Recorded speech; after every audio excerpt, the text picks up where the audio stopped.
최경영의 최강 시사.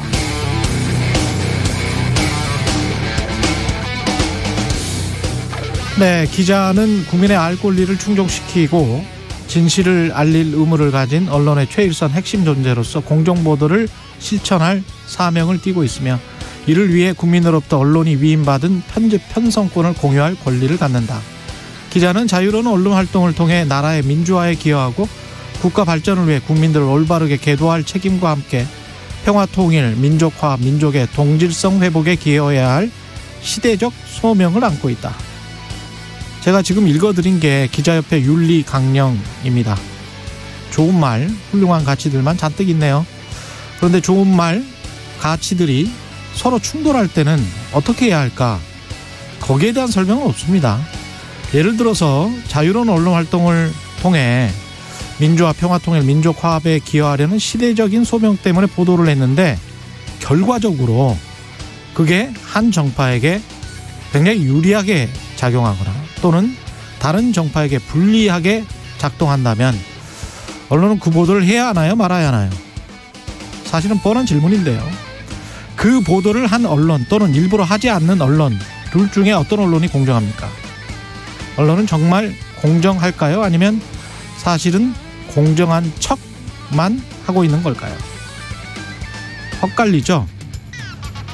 그래도 이건 확실합니다. 그나마 이렇게 언론의 공정성에 대해서 치열하게 논쟁하는 나라가 좀 낫다.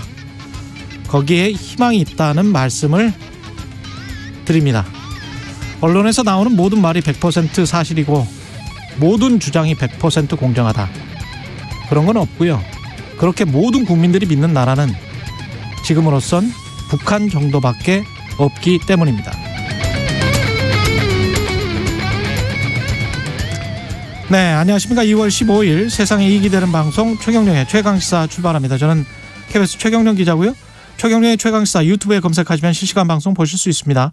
문자 참여는 짧은 문자 50원, 긴 문자 100원이 드는 샵9730 그리고 새로워진 콩 어플 또는 유튜브에 의견 보내주시기 바랍니다. 오늘 인터뷰에서는 정치의 품격 유인태 전 국회 사무총장 만나보고요. 그리고 국민의힘 임승호 대변인 만납니다.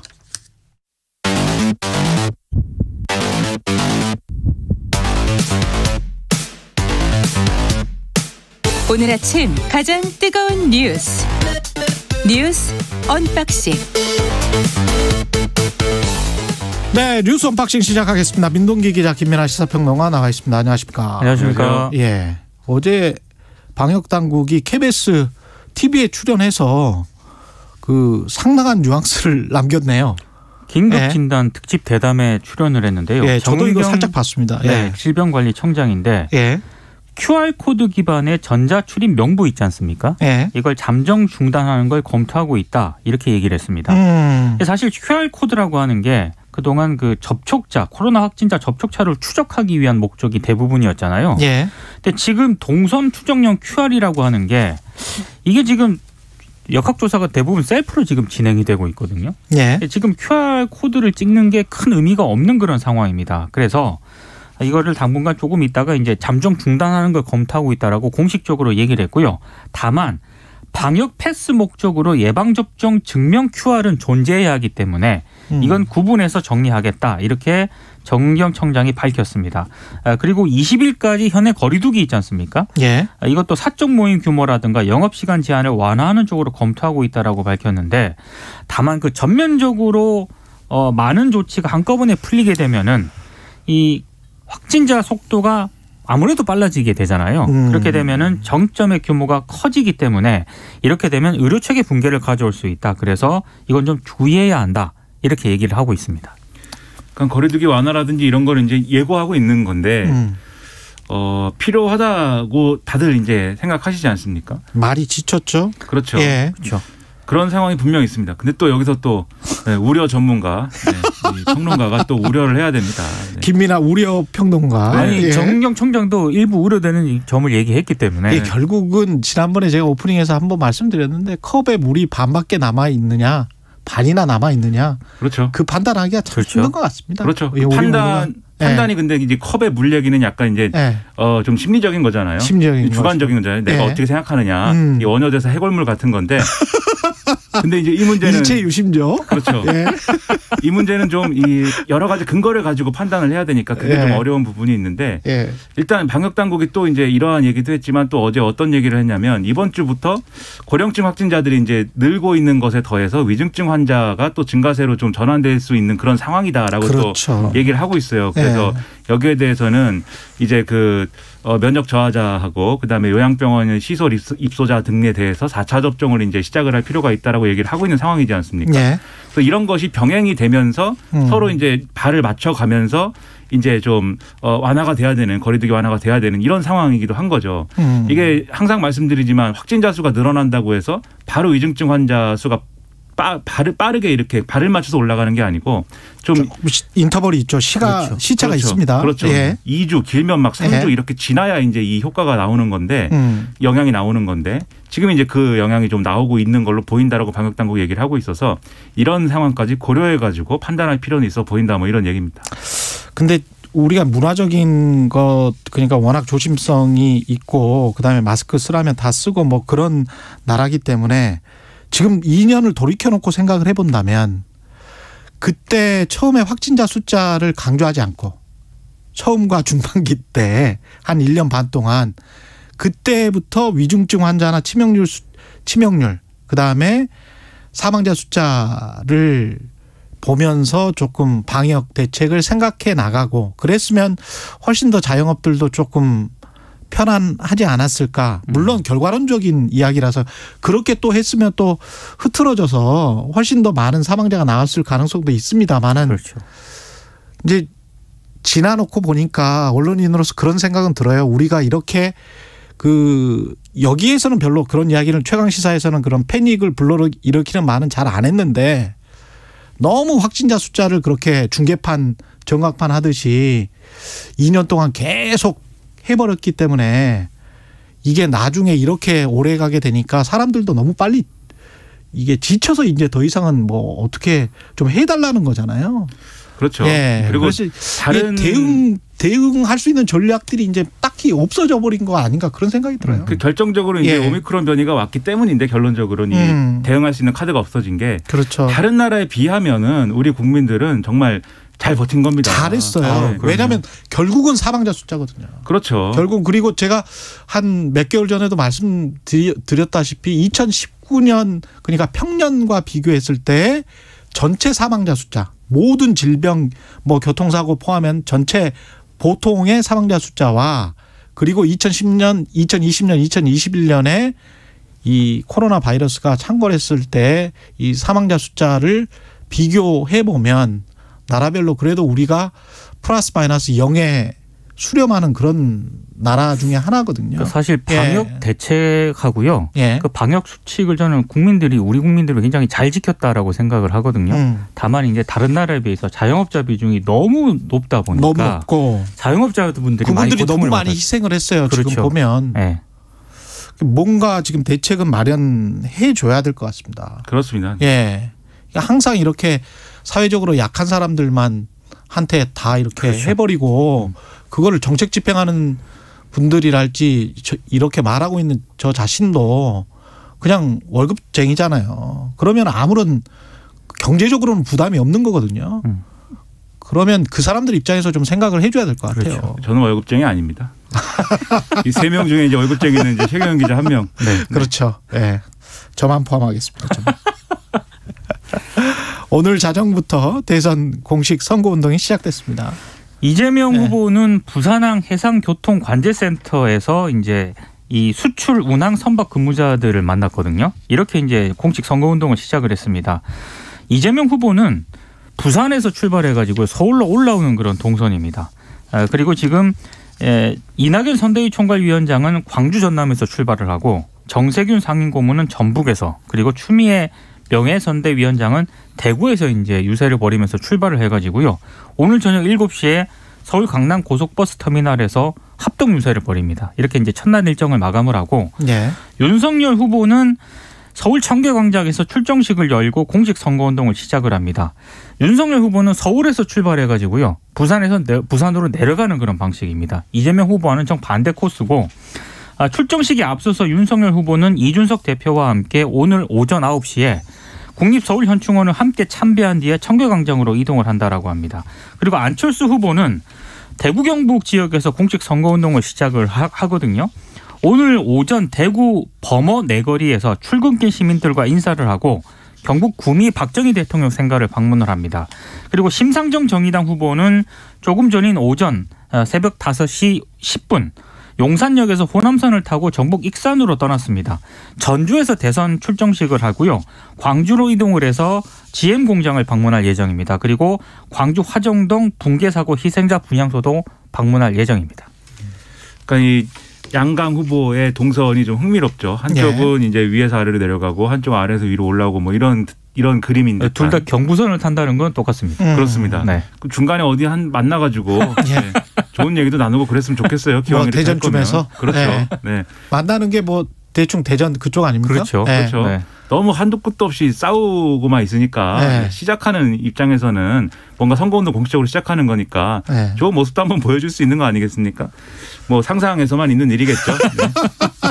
아니 근데 이게 선거 운동 끝나고 누가 대통령이 되든 간에 첫 일성은 무조건 국민 통합일 거예요. 그렇죠. 예. 근데 제발 그 첫 일성을 생각해서 앞으로라도 선거 운동을 그렇게 좀 해 주셨으면, 왜냐하면 이게 이런 식으로 가다간 국민 통합이 될 것 같지는 않습니다.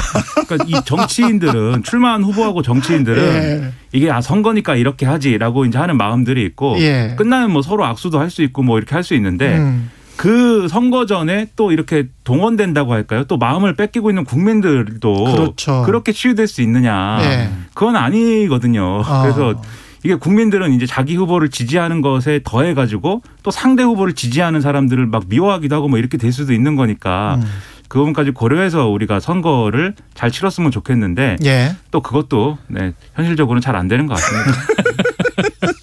이게 근데 둘 다 어떤 경부선을 부산에서 서울로, 이재명은, 윤석열은 서울에서 부산으로, 이게 어떤 메시지를 보내는 겁니까? 어떤 의미가 있는 걸까요? 뭐 제가 봤을 때 특별한 메시지라기보다는 없고. 네. 안철수는 대구 경북에서 출발했고 심상정은 용산에서 호남선을 탔다. 그러니까 안철수 후보 같은 경우에는 예. 그 야권 후보 단일화 제안을 했잖아요. 예. 그래서 이제 본진이 TK이지 않습니까? 그렇죠. 여기서 이제 보수층의 표심을 좀 공략을 하겠다 이런 의미가 있는 것 같고. 그런 의미가 있고. 그러니까 심상정 후보 같은 경우에는 예. 전주에서 대선 출정식을 여는데 일단 정의당의 설명은 이렇습니다. 지난 대선 이후 최근까지 전북에서 정의당하고 심상정 후보에 대한 지지가 점차 강해지고 있다. 그래서 첫 유세 장소로 정했다는 게 정의당의 설명. 전북에서? 네. 예. 이 경부선 동선이라는 것은 예. 부산이 중요하다는 거죠, 결국. 예. 이재명 후보는 그런 그렇죠. 의미가 있는 양진영에서는. 네. 그렇습니다. 예. 제 생각에 이재명 후보가 먼저 부산에서 이제 했기 때문에 모든 시작을 부산에서 다 하고 있거든요. 자꾸 이재명 그렇죠. 후보가 부산에서 그렇군요. 반복해서 시작을 하고 있는데 예. 만약에 그게 아니었으면 윤석열 후보도 부산에서 출발했을 가능성이 있다고 생각을 합니다. 그런데 겹치니까 이제 이렇게 된 거긴 한데 서울에서 부산으로. 네, 순서를 네. 바꾼 것 같아요. 그러니까 큰 지역별로 나눠놓고 보면은 이번에 또 이 스윙 보터들이 많이 이제 이 집중되어 있는 그러한 지역이 또 PK 지역이기도 할 테니까 예. 아마 그 공을 들이는 모습을 초장에 보여주는 것 같습니다. 예. 관훈클럽은 심상정 후보는 토론을 관훈클럽에서 했다는 이야기고 윤석열 후보는 그 시간이 없어서 못 하겠다는 이야기입니까? 그 관훈클럽 예. 초청 토론회는요. 예. 어제 심상정 정의당 후보를 관훈클럽에서 초청해서 토론회를 했고요. 그리고 17일에 예. 관훈클럽 초청 대선 후보 사자 TV 토론을 협의를 하고 있었거든요. 사자 TV 토론. 예. 예. 근데 이게 윤석열 후보 측이 지금 뭐 유세 일정 같은 게 있지 않습니까? 예. 그래서 관훈클럽 초청 사자 토론에 불참하겠다는 그런 의사를 어제 밝혔다라고 합니다. 그래서 이제 여기에 대해서 국민의힘 측은 일정을 맞출 수가 없어서 관훈클럽 측에 공식 양해를 부탁을 했다. 관훈클럽 말고도 다른 데에서도 연락이 온 데가 있는데 안 된다고 통보를 했다라고 하는 게 국민의힘 측의 입장이고요. 예. 다만 이제 민주당 같은 경우에는 국민께 보여드릴 내용이 그렇게 없느냐, 왜 자꾸 토론회를 기피하느냐라고 지금 비판을 하고 있고 차라리 토론을 하기 싫다고 하라 이렇게 강하게 좀 비판을 했습니다.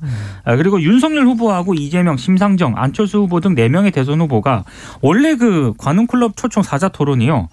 3일하고 11일에 이어서 17일에도 세 번째 토론을 추진 중이었거든요. 예. 근데 이제 윤석열 후보 쪽에서 17일 토론은 못 참석하기가 어렵다라는 일정을 밝힌 거죠. 그러니까 이게 만약에 이전에 이제 이 TV 토론의 일정을 정하고 이제 협의를 하고 이런 과정이 매끄럽게 다 됐는데 예. 이 관훈클럽 토론에 대해서만 이제 이런 일이 벌어졌다라고 하면 그래서 이 공식 선거운동 기간에 아무래도 이제 일정이 빡빡하고 그럴 테니까 예. 이게 안 됐나 보다 할 텐데 윤석열 후보 측에서 계속 토론 일정과 이 내용에 대해서는 계속 이제 비협조적이었던 거잖아요. 냉정하게 얘기해서. 예. 그러다 보니까 관훈클럽 토론도 그런 상황의 연장선 아니냐. 그래서 이제 이게 깨진 거 아니냐. 이런 평가가 나올 수밖에 없는 거예요.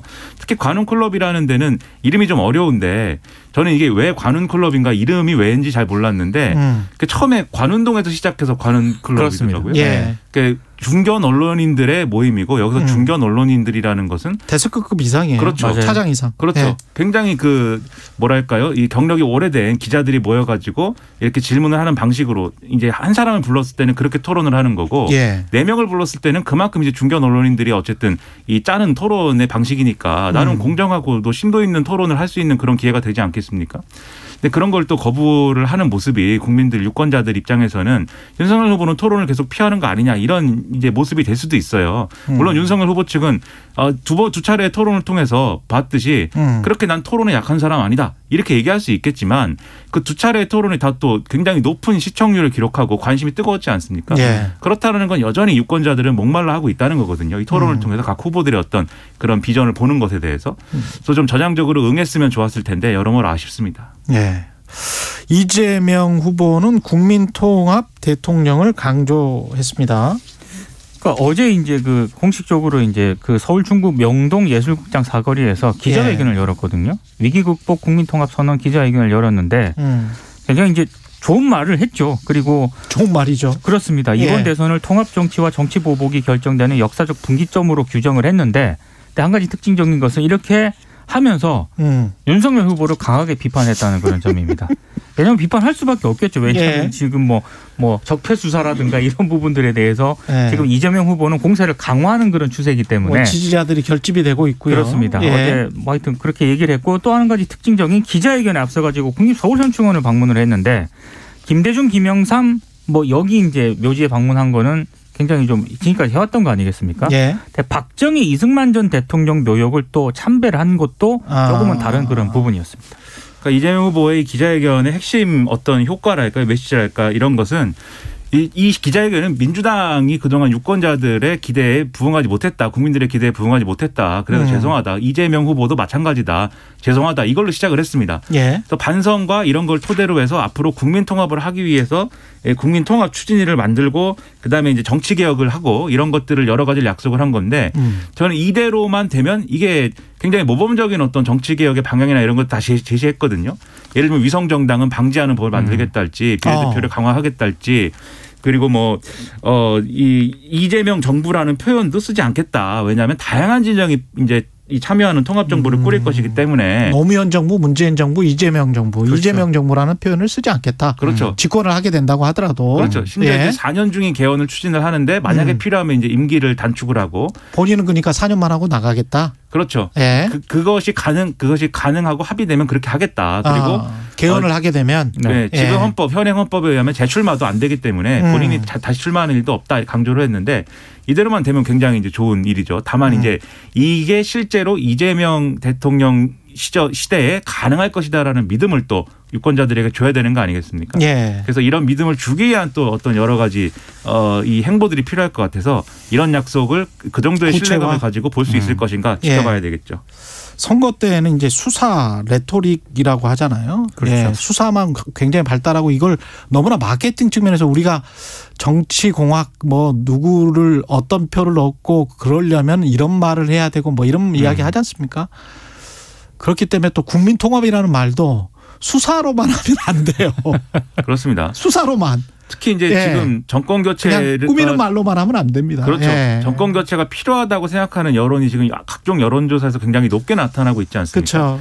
그래서 이런 말이 지금 제가 말씀드린 것처럼 민주당이 변화하고 있고 그 민주당이 변화하는 거를 이재명 후보가 이끌고 있구나 이렇게 받아들여지면은 이게 뭔가 기존에 우리가 봤던 민주당 정권보다 업데이트된 정권이겠구나 이렇게 생각하게 되겠지만 지금 말씀하신 것처럼 중도 공략을 하는구나 그러한 전략이군 이렇게 생각을 하면 그냥 전략적인 거지? 뭐 네.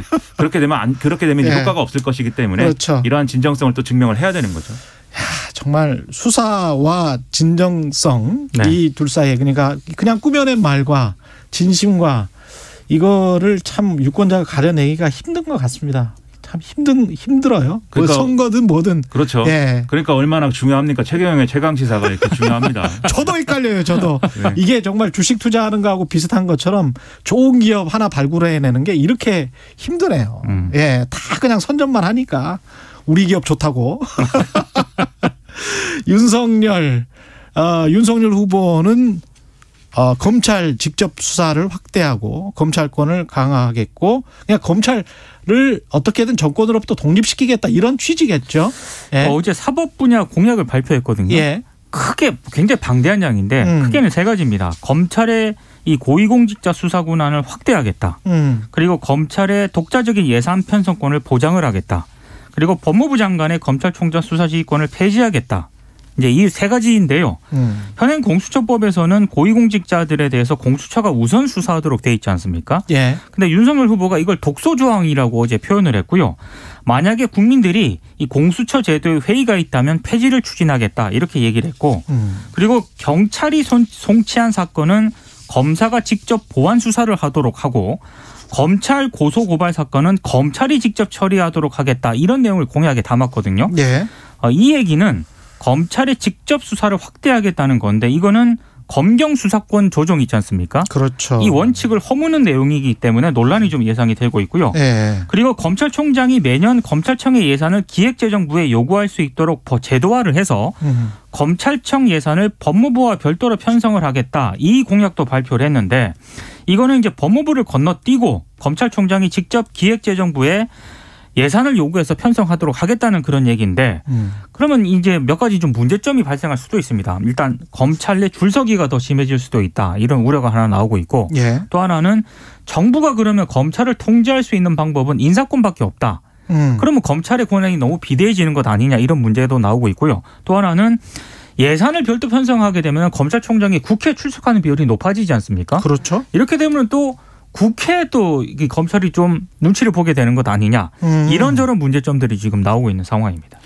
그러니까 이게 사실상 문재인 정권에서 했던 검찰개혁이라는 어떤 틀 안에서 이루어진 제도개혁이라든가 이런 것들은 다 원위치 시키겠다는 거거든요. 다 뒤집어 엎겠다. 그렇죠. 예. 그걸 다 리셋하겠다는 건데 저는 이 정권에서 이제 검찰개혁이라는 큰 주제 안에서 이루어진 여러 가지 정치적 행위들 그러한 정치들 이게 대단히 편협하고 비합리적인 데가 있었다라고 저는 생각을 합니다. 그런데 그런 정치가 부정적인 영향을 가져왔다라는 거하고 그런 정치를 이제 하는 과정에서 이제 대전제가 됐던 제도 개혁이 정당하냐의 문제는 별개거든요. 예. 이게 지금의 어떤 이 문재인 정권에서의 검찰 개혁 논의가 이 국민들의 마음을 여러 가지로 불편하게 한 점이 있다고 해서 이 제도를 다 그러면은 원래 하던 대로 다시 되돌려야 된다라고 얘기하는 거는 이전의 제도적인 어떤 환경 그런 환경에서는 그런 문제가 없었느냐. 굉장히 더 많은 문제가 또 있었죠. 예. 또 다른 문제들이 여러 가지가 있었기 때문에 대안이라는 거는 이것도 답이 아니고 저것도 답이 아니라고 한다면 그 제3의 대안을 가지고 그러면 얘기를 하거나 이런 게 있어야 되는데. 예, 검찰 개혁도 할 수 있고 그다음에 검찰 독립성도 강화할 수 있는. 그렇죠. 예. 그게 그런 게 아니라 이제 검찰의 어떤 이 친정 체제 구축 이런 것으로 보여서 상당히 우려가 되고 있고 그래서 민주당에서는 심지어 검찰공화국이라고 지금까지 주장하는데 한 단계 더 올렸습니다. 검찰 제국으로. 그래서 예. 검찰 제국을 이제 반대하고 우상호 의원 같은 경우에는 검찰 제국의 초대 황제가 되겠다는 거다 이렇게 반응을 하고 있는데요. 예. 저는 이것도 이렇게 어떤 수사로 이렇게 비판할 게 아니라 합리적으로 좀 이렇게 비판하고 반박할 필요가 있어 보여요. 너무 이제 검찰 제국, 검찰 공화국 이렇게 몰아가기 시작하면 또 이거 유권자들이 또 이런 제도의 어떤 허점이나 이런 부작용 이런 것들을 직시하는 게 아니라 과거에 또 민주당이 했던 그런 정치가 시작되는구나 이렇게 받아들일 수 있기 때문에 합리적으로 비판을 하고 대안을 내는 게 상당히 필요하다고 생각합니다. 그 수사의 과잉은 좀 경계를 해야 되는데 어제 윤석열 후보의 이 사법 공약만 놓고 보면은 대한민국이 지금 입법부, 행정부, 사법부 이렇게 3권 분립이 돼 있잖아요. 예. 사건 분립을 하겠다는 건가라는 검찰부? 검찰부를 만들어서 그 정도 생각이 들 정도로 너무 권한을 강화시키고 있습니다. 검찰청이 아니고 검찰부. 네. 더군다나 네. 윤석열 후보 적폐수사 얘기도 하고 특정 검사 이름을 거론해가지고 그런 뭐 중용하겠다라는 의지도 밝힌 상황인데 이게 뭐 민정수석실도 없앤다고 그러고 검찰 독립성을 강화한다고 하고 하지만 그럼 검찰을 어떻게 견제하겠다는 거냐. 검찰 권력 굉장히 비대한데 이거는 부정할 수 없는 사실 아닙니까? 예. 그렇게 물어보면 결국 그 답은 대통령이 그러면 견제하는 거거든요. 그렇죠. 그런데 윤석열 후보가 적폐수사를 얘기하고 해서 검찰총장 출신의 후보가 대통령이 됐는데 예. 그 검찰 견제가 제대로 되겠느냐. 오히려 검찰 직할체제 되는 것이다. 청와대 직할체제 되는 것이다. 이런 의문과 비판이 있어요. 이게 제가 그냥 하는 얘기가 아니라 오늘 일부 신문을 빼놓고는 사설이라든가 이런 칼럼이라든가 이런 걸 통해서 굉장히 이제 일반적으로 지금 제기하고 있는 비판입니다. 그래서 이거에 대한 답을 윤석열 후보 측이 명확하게 내놔야 될 필요가 있어 보입니다. 이 국민의힘 지지자들은 검찰 독립이 최고다라고 생각을 하고 있는 것 같고 다른 한쪽에서는 민주당 지지자들은 그렇게 생각하고 있는 것 같아요. 검찰을 견제하지 않으면 뭐 이 나라는 검찰공화국이 된다. 근데 문무일 검찰총장이 그전에 그런 이야기 했었잖아요. 미국처럼 어떻게 검찰총장이나 청장, 차장 뭐 이런 주 지방 검찰총장들도 다 지금 미국 같은 경우는 직선제를 하잖아요. 네. 그걸 실제로 이제 자기 모교인 고려대학교에서 이것도 하나의 방안이 될 수 있다 이런 이야기를 했거든요. 그러니까 사실은 검사들도 지금 현재의 상황, 기소 편의주의랄지 여러 가지 너무 몰려 있는 뭐 기소를 할 수도 있고 안 할 수도 있고 그걸 통해서 이렇게 사실은 조정을 좀 할 수 있지 않습니까? 그렇죠. 이건 마치 이제 언론 독립을 해야 되는데 언론인이 언론 독립을 해야 되는데 자유가 너무 방대해지다 보니 멋대로 휘두르는데 어떻게 견제할 것이냐. 그런데 분명히 언론 독립은 해야 되죠. 그거하고 비슷한 상황인데 이거는 또 이제 정부 산하 기관이란 말이죠. 언론은 시민 사회의 일원인 것이고 그래서 약간 좀 다른 측면이 있긴 한데 독립과 자유 사이에서 분명히 양측의 주장이 뭐 일부 맞고 일부 틀리고 그런 게 있습니다. 예. 검찰은 사법부가 아니라 행정부 산하기관입니다. 그렇죠. 네. 예. 그런 측면이 또 언론하고는 또 특히 다를 거고요. 알겠습니다. 여기까지 좀 듣겠습니다. 뉴스 언박싱 민동기 기자 김민아 평론가였습니다. 고맙습니다. 고맙습니다. KBS 1라디오 최경영의 최강시사 듣고 계신 지금 시각 7시 47분입니다. 정월 대보름날 기온이 많이 떨어졌습니다. 전남 동부엔 건조주의보가 이어지고 있어서 민속놀이 즐기실 때 화재 예방 유의해 주시기 바랍니다. 대부분 지역이 영하권 추위로 돌아왔는데요. 오늘 낮 기온 서울이 영하 1도, 춘천과 대전이 영상 1도, 광주 2도, 부산과 제주 6도 안팎으로 어제보다 많게는 10도 정도 낮겠습니다. 내일과 모레는 아침 기온이 1, 2도씩 계속 떨어지면서 주 후반까지 찬 기온이 밀려오겠습니다.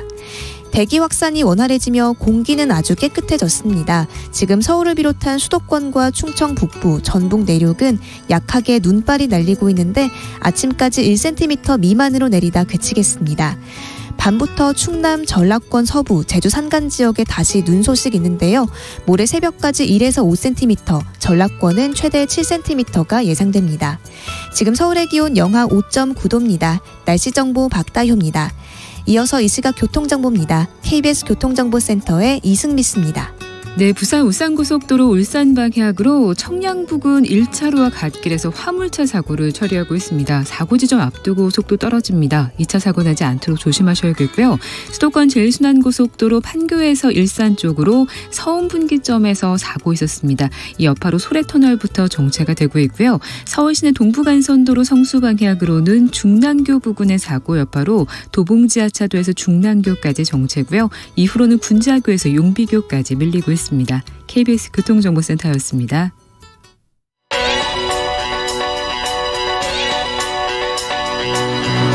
최강 시사 신혜리의 눈. 네, 신혜리의 눈 뉴스포터 신혜리 에디터 나와 있습니다. 안녕하십니까? 네, 안녕하세요. 우크라이나에 에서 전쟁 발발할 수 있을 것 같은 이 분위기 계속 네. 외신에서는 지금 난리죠. 뭐 헤드라인이 다 이겁니다. 그죠? 네, 맞아요. 간밤 사이에 또 업데이트된 부분이 있어서 가장 이제 최신 업데이트된 부분부터 좀 설명을 드리고자 합니다. 예. 네, 일단은 독일 슐츠가 예. 우크라이나 대통령과 면담을 했습니다. 슐츠 총리가 네, 예. 결국에는 나토 가입 문제에 대해서 의견이 보였습니다. 이견? 이견. 예. 네. 우크라이나는 계속 이제 나토 가입할 의사가 있다. 그렇죠. 지금 이게 중요하다라고 했고요. 예. 독일은 지금 나토 가입이 중요한 현안은 아니다라면서 발을 뺐습니다. 아, 그렇군요. 네, 결국에는 이제 예. 독일이 지지를 해줄 것인가 말 것인가 요거에 따라서 지금 나토 가입의 운명이 처할 수 있거든요. 예. 왜냐하면 이제 그 가입국 한 국가, 유럽 한 국가라도 반대를 하면 가입을 할 수가 없어요. 이게 만장일치죠. 네, 근데 예. 지금 사실 독일 상황에서는 이 러시아와 이 노르트 스트림 2 가스관 사업이 굉장히 노드스트림. 예. 이게 중요하기 때문에 예. 지금 그런 리스크를 감안하면서까지 우크라이나 편에 설 수 없다. 뭐 이런 신호로 보입니다. 그리고 지금 춥잖아요. 그렇습니다. 아직 추워 독일이. 네, 네, 그리고 천연가스 가격이 예. 지금 어마어마하게 예, 올랐어요. 엄청 올랐어요. 그래서 예. 내부 안에서도 지금 인플레이션 때문에 난리기 때문에 예. 지금 우크라이나한테는 당신들 지금 나토 가입이 중요한 문제가 아니야 라면서 늦추자는 그런 신호를 계속 보내고 있는데요. 아, 우크라이나 버림받은 것 같은데요. 네, 그래서 젤렌스키 대통령이 굉장히 이제 예. 좀 강경하게 아니다. 우리는 지금 이게 이제 헌법에도 명시되어 있다. 예. 그래서 이거는 반드시 가입해야 된다라고 하면서 지금 그 도시에서 많은 대사관들 빠지지 않았습니까? 예. 그런 이제 조치들에 대해서도 굉장히 좀 서운함을 내비치면서 지금 정치인 30명도 지금 외국으로 지금 비행기 타고 갔는데 나는 끝까지 여기 지킬 것이다라고 얘기를 했어요. 이런 거를 보면요. 예. 우크라이나 내부에서도 예. 이 지금 나토 가입을 하면서까지 이렇게 전쟁 우려로 가는 이 상황을 지지받지 못하는 것 같습니다. 그렇죠. 예, 그렇다 보니까 이 젤렌스키 대통령은 굉장히 좀 민감한 상태고요. 애매하죠. 과거 조지아 공화국하고 비슷한 상황이 될 것 같네요. 맞습니다. 예. 그래서 이제 좀 이따가는 이제 러시아 푸틴과 독일 총리가 만나거든요. 예. 과연 여기서 어떻게 러시아를 달랠지 아마도 이제 나토 가입 승인을 조금 늦추거나 요거를 조금 우리가 홀드하겠다라는 식으로 어프로치하지 않을까 싶습니다. 그렇게 접근을 하면 러시아는 침공을 하지 않는다는 약속을 해줘야지. 그렇죠. 예. 근데 지금 간밤에 보면 이미 공격 태세를 갖추고 예. 지금 공격 그 지대로 좀 움직이고 있다. 지금 위성이 이렇게 포착되고 있다고 뭐 CNN이나 외신에서 다 지금 보도가 나오고 있거든요. 13만 명 정도가 둘러싸고 있더군요. 맞습니다. 병력이. 예. 네. 그런데 또 이런 의견도 있더라고요. 러시아 입장에서는 이 추운 겨울에 병력을 다 배치해놓고 갑자기 다 철수해 이렇게 하기에는 네. 푸틴의 체면이 또 서지 않을 것이다.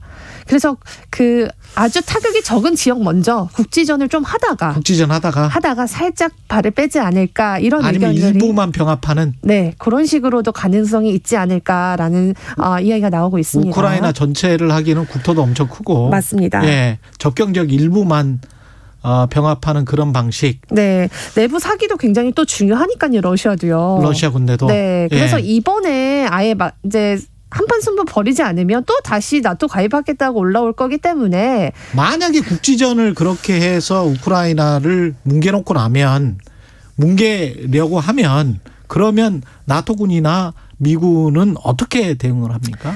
그게 지금 관건입니다. 그죠? 과연 어떻게 할지 이거를 이제 물론 계속 서방 국가는 강경한 메시지 보내고 있지만요. 계속 얘기한 거는 긴 경제 제재를 가하겠다 이렇게 얘기를 하고 있어요. 뉘앙스가 어떻게든 외교로 풀어보려고 하는 것 같아요. 맞습니다. 네, 예. 미국 입장에서도 유럽 입장에서도 지금 굳이 전쟁을 일으키면서 리스크를 감당할 필요가 없는 게 지금 바이든의 전쟁은 이제 러시아가 일으킨 거고. 그렇죠. 예. 바이든 지지율이 계속 좀 하락하고 있지 않습니까? 그렇죠. 지금 바이든이 굉장히 좀 난처한 상황이란 말이에요. 인플레이션이 가장 큰 문제고. 네, 인플레이션에 이어서 아프간 뭐 그런 사태에 이어서 그렇죠. 외교력이 또 시험대에 올랐다 이런 기사도 나오고 있기 때문에 지금은 좀 조용히 이 경제 현안에 좀 집중하는 걸 미국도 원할 것 같습니다. 만약에 지금 그 전쟁이 임박한 것 같다라고 해서 지금 에너지 가격이랄지 경제에 굉장히 미치는 영향이 심대한데 어떻습니까? 그것 또 한번 체크해 보죠. 네, 지난 주말에요. 미국 백악관이 반도체 기업을 불렀어요. 그러면서 반도체 소재 공급망을 다 변화해달라 이렇게 얘기를 했습니다. 반도체 소재? 네, 그 이유가 뭐냐면요. 지금 우크라이나 러시아에서요. 미국이 네온이나 팔라듐 같은 반도체 재료를 수입해서 쓰고 있거든요. 아, 여기가 지하자원이 많다 그랬죠? 네, 그래서 이게 막힐 수 있는데요. 이거 제가 보니까 미국에서 이 반도체 제조에 사용하는 네온은 90% 이상은 우크라이나에서 수입하고 있고요.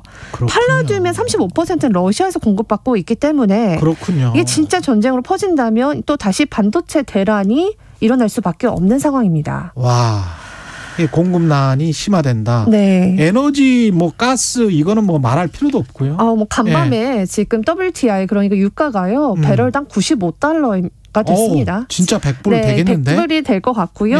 이렇게 계속 긴장감이 가다가는 정말 이번 주에 100불을 찍을 것 같습니다. 천연가스 가격도 워낙 많이 오르고 있고 지금 이런 상황에서 비료 시장까지 영향이 있는데요. 비료 시장까지. 우크라이나 러시아에 그 곡물을 많이 생산되고 있지 않습니까? 우크라이나가 뭐 곡창지대라 그랬잖아요. 네. 그래서 이 세계 밀 옥수수 가격이 지금 계속 뛰고 있어요. 그래서 또 러시아는 이 최근에 인플레이션 때문에 자국 내 식량 안보를 지킨다고 올해 4월까지 비료 수출을 또 금지한 상태입니다. 그렇다 보니까 지금 인플레 때문에 전 세계 국가가 러시아를 이렇게 저렇게 칠 수도 없고 우크라이나 편을 지금 서줄 수도 없는 상황인데 젤렌스키 대통령만 지금 나토 가입을 하겠다 이렇게 계속 약간은 눈치 없는 그런 강경한 태도를 보이고 있어서 지금 뭐 외신에서는 코미디언 출신의 그 대통령이라는 그런 수식어까지 붙으면서 외교력의 시험대에 오르고 있다. 또 이렇게 얘기가 되고 있더라고요. 안타깝네요. 안타깝습니다. 전쟁은 그래도 일어나지 않았으면 좋겠습니다. 여기까지 그렇습니다. 하겠습니다. 신혜리의 눈이었습니다. 고맙습니다. 감사합니다.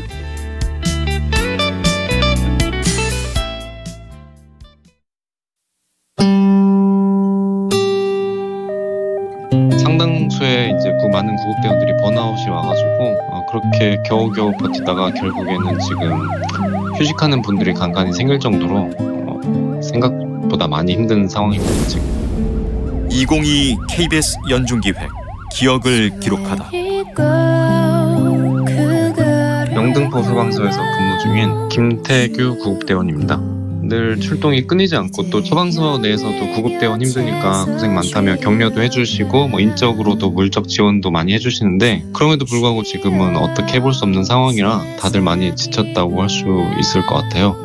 맨 처음에 코로나 터졌을 때만 해도 2주가 제일 중요하다, 2주가 제일 중요하다 그런 말을 했잖아요. 저희 구급대원들은 일반인들과는 다르게 이제 직접 발로 뛰니까 그런 말 한마디가 되게 큰 희망이었거든요.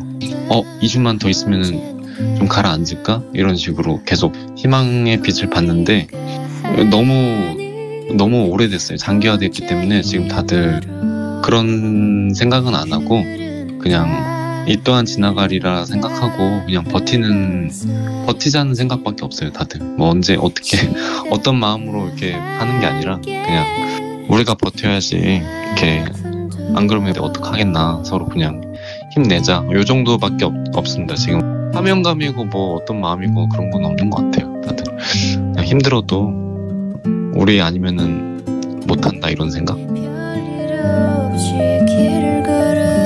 김태규 구급대원은 말합니다. 좁디 좁은 구급차 안은 코로나 환자와 밀접촉 장소입니다. 그래도 뒤로 물러서지 않는 건 코로나라는 긴 겨울이 끝나면 반드시 봄이 올 거라는 걸 믿기 때문입니다. 당신과 대한민국의 기억 KBS가 기록합니다.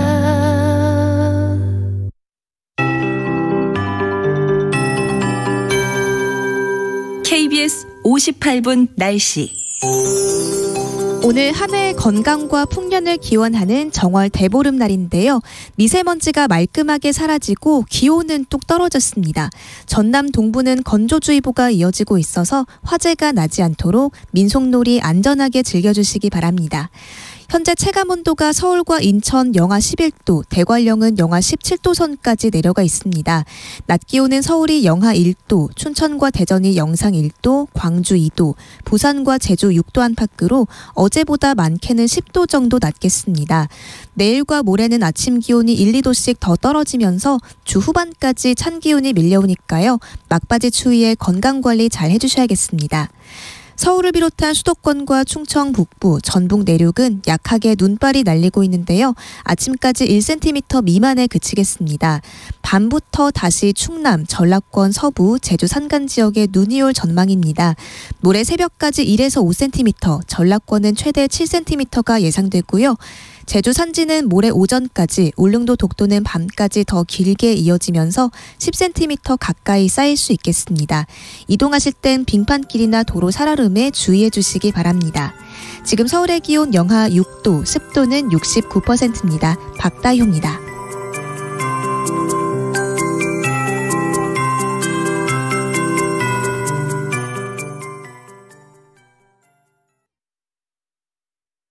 정성을 다하는 국민의 방송 KBS가 8시를 알려드립니다. AM 711kHz, FM 97.3MHz, KBS 1라디오입니다. HLKA.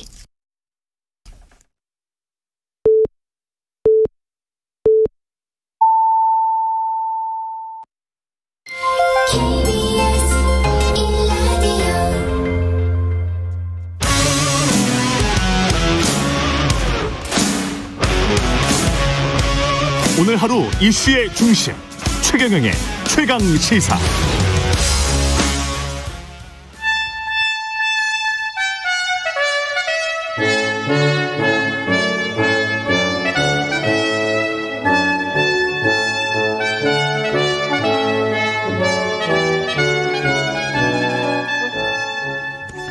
네, 여야 막론하고 쓴소리 쇄신 주문하시는 정치권의 백정노장, 영원한 현역이시죠. 유인태 전 국회 사무총장님 매달 월간으로 모셔서 우리 정치의 격을 한 단계 업그레이드합니다. 월간 유인태의 정치의 품격, 유인태 전 총장님 나오셨습니다. 안녕하십니까? 예, 안녕하세요.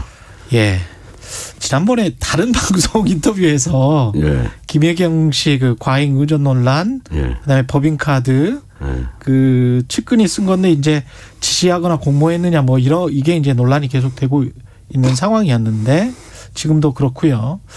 도지사 부인이 장 보는 거 봤나 이런 말씀을 하셨었어요? 글쎄, 근데 참 언론이 왜곡하려고 들면 아니 그날 분명히 잘못된 관행이다. 그 말씀을 하셨군요. 그 했죠. 또 앵커도 혹시 오해할까봐 강조를 했고 이게 잘못됐지만 이제 그리고 저 김혜경 여사 잘했다는 게 아니고 잘못했는데 조금 억울한 거는 관행이었다. 이게 잘못된 관행이었다. 이 차제에 좀 이런 걸 개선해야 된다. 개선하자. 이제 뭐 이런 취지로 얘기했는데 그 말은 싹 빼버리니까 빼고 뭐 도지사 분이 장번호 실제로 각 도지사 공관이 있으면 공관에 공무원들을 이렇게 집사 일을 공관 일을 보는 공무원을 배치를 다 해요. 그렇군요. 그러니까 그게 이제 규정이 뭐 미비한지 아닌지 이제 저도 잘 모르겠는데. 그분들은 별정직으로요. 그러니까 되게 지사가 데려가는 셈이죠. 그러니까 그 사람들이 공관에 필요한 거 물론 청소 경비는 따로 있고 그것까지 다 하기 때문에. 원래 공무원이었던 분들이 아니고. 그렇죠. 다 이제 별정직으로 이제 지사 데려와요.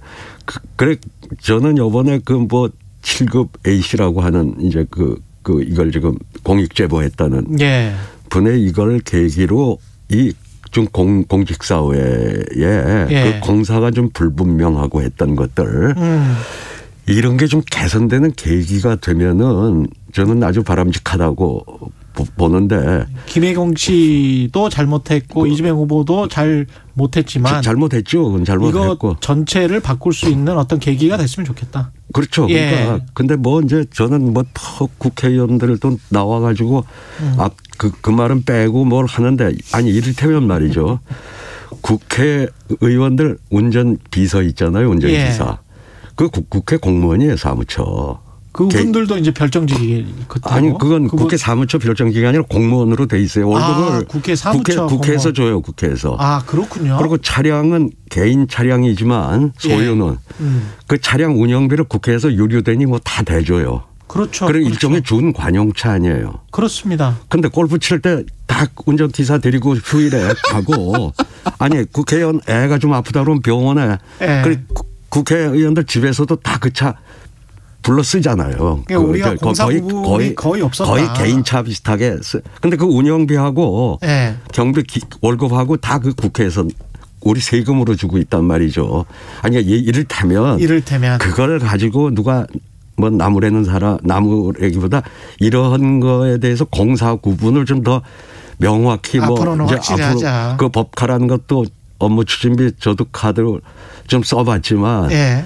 그것도 뭐 전부 저 친구들이니 뭐 이렇게들 저 산 게 그게 업무 추진 공적인 모임인지 그럼 이제 거기다 나중에 뭐 할 때는 전부 이렇게 다른 걸로 바꾸더라고요. 그렇죠. 저 명목을 예. 뭐 이렇게 어디 부서 회식 뭐 이런 공적인 예. 걸로.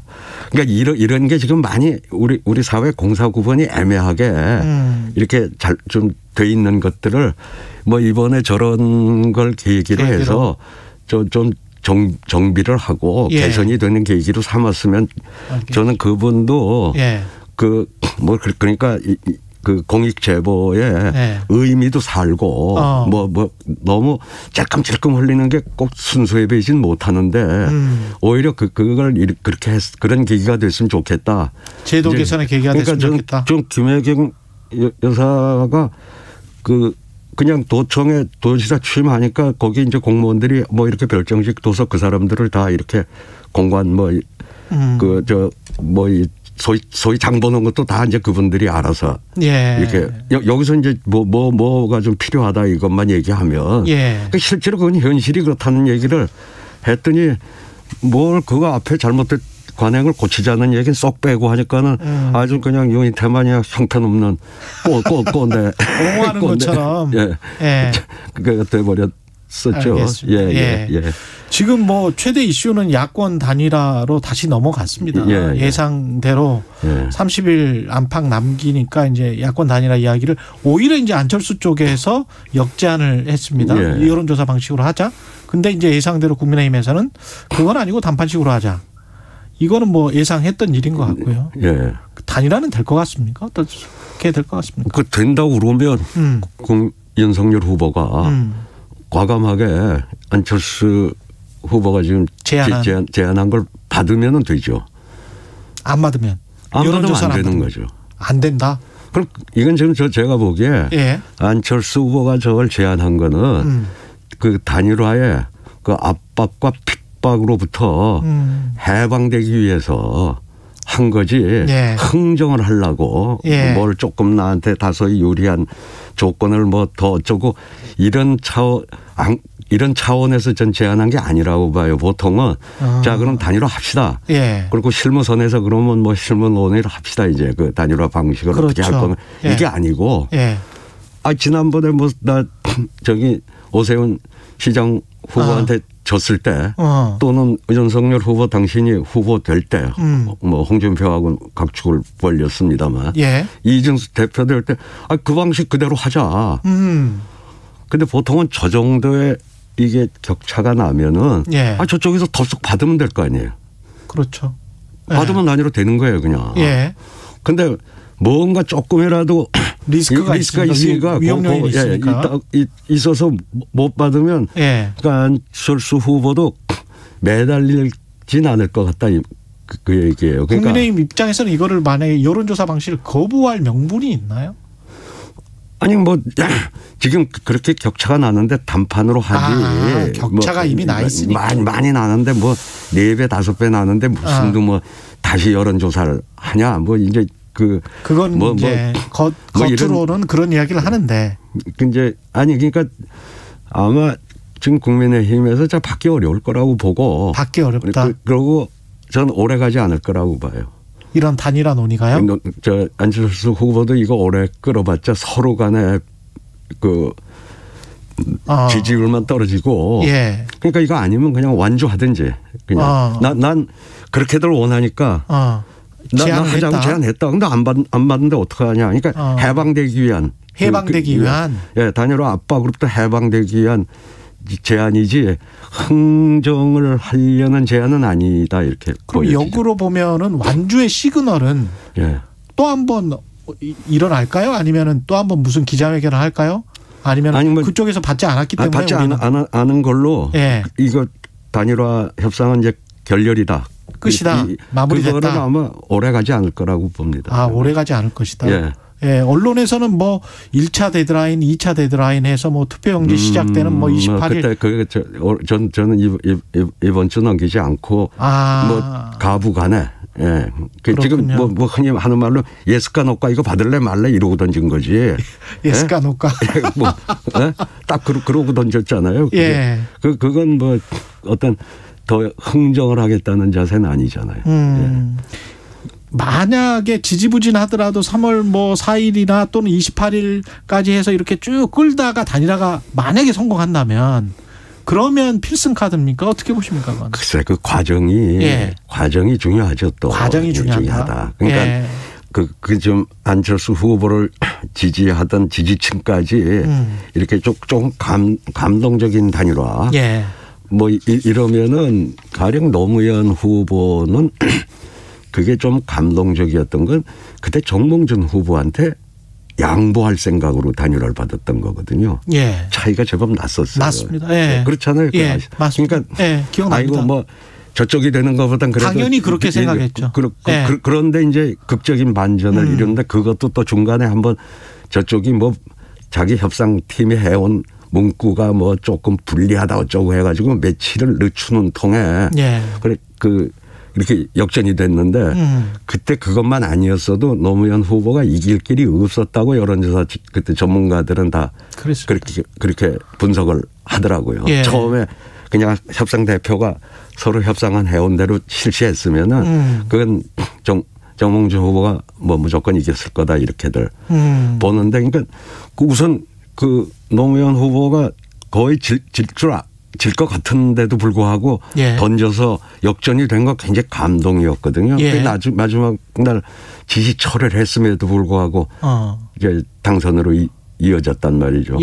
근데 이제 이거 가지고 서로 뭐 벌써 이래저래 험한 말들이 뭐 막 나오고 있잖아요. 국민의힘에서 안철수 후보의 저 제안 자체를 폄하하고 하는 얘기들이 손오공 이야기 뭐 손오공 얘기도 나오고 뭘 훔치려고 그런다든가 뭐 또 한 소리도 순위 조작으로 금메달을 빼앗아가는 글쎄 뭐 등등의 이런 식으로 흘러가는 것 자체는 오히려 이 단일화가 됐을 때 위력을 지금 점점 이렇게 단감시키는 거다. 그런 거죠.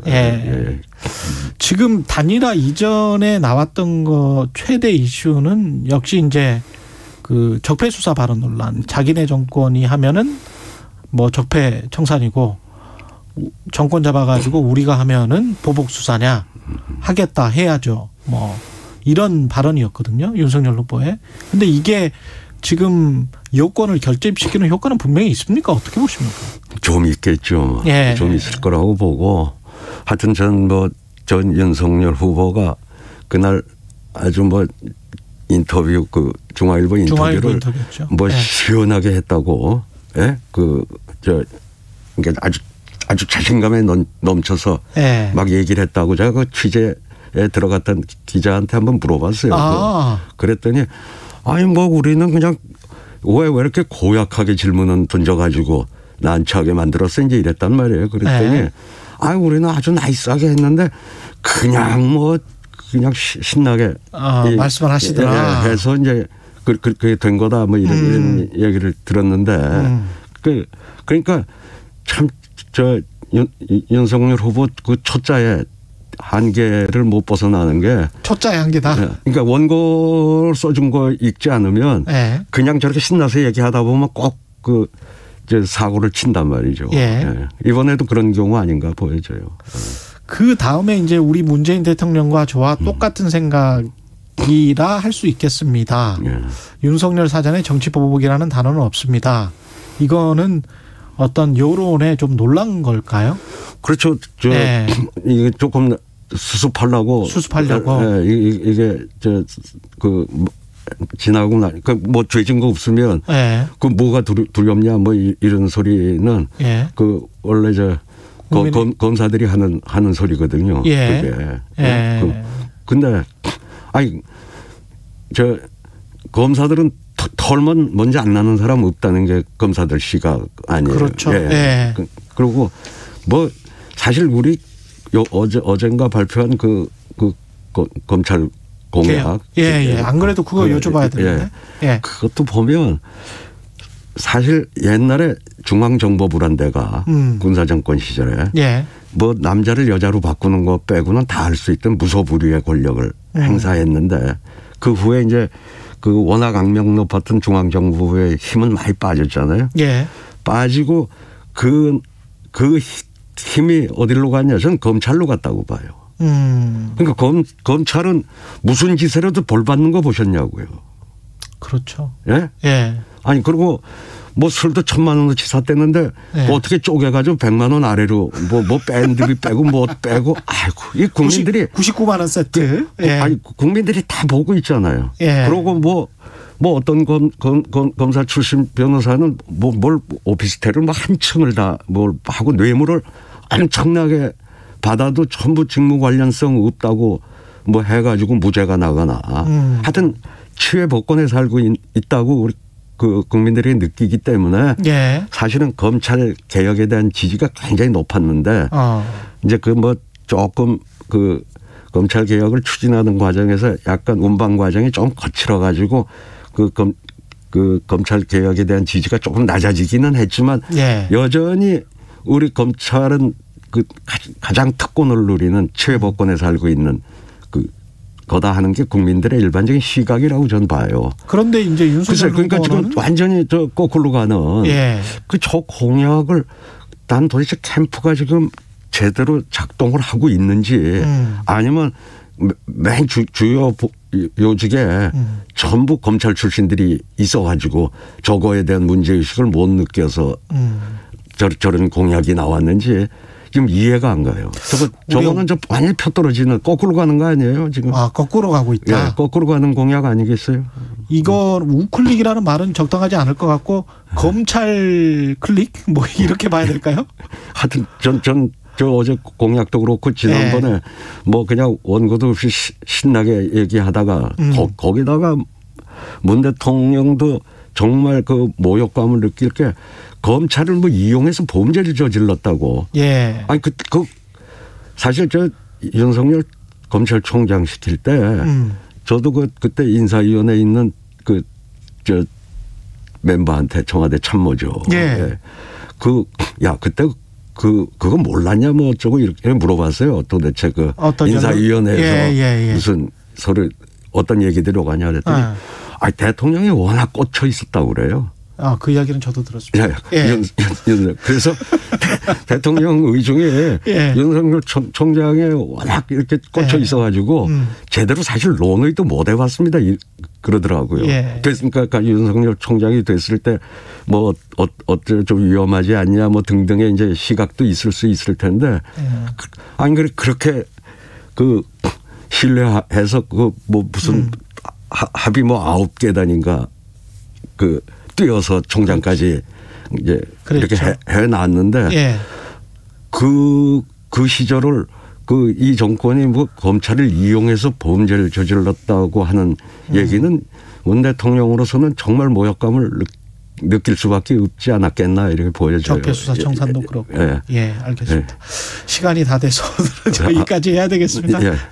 정치의 품격 유인태 전 국회 사무총장님이었습니다. 고맙습니다. 할 얘기가 많은데. 한 가지만 그러면 더 하십시오. 마지막으로 중요하게 봐야 그냥 안철수 후보가 그러니까 이번에 그 정치 교체라는 얘기를 했잖아요. 만약 단일화가 이렇게 깨지면 그야말로 이 정치 교체를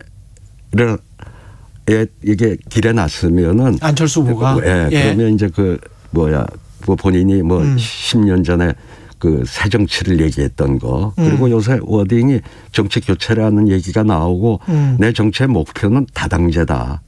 그거야말로 이제 하고 있죠. 정말 그 이제 새 정치의 이제 실체가 드러나는 건데 그러면 역사적으로 큰 일을 하는 게 되죠. 그러니까 뭐 하여튼 완주를 하던 독자 아니면은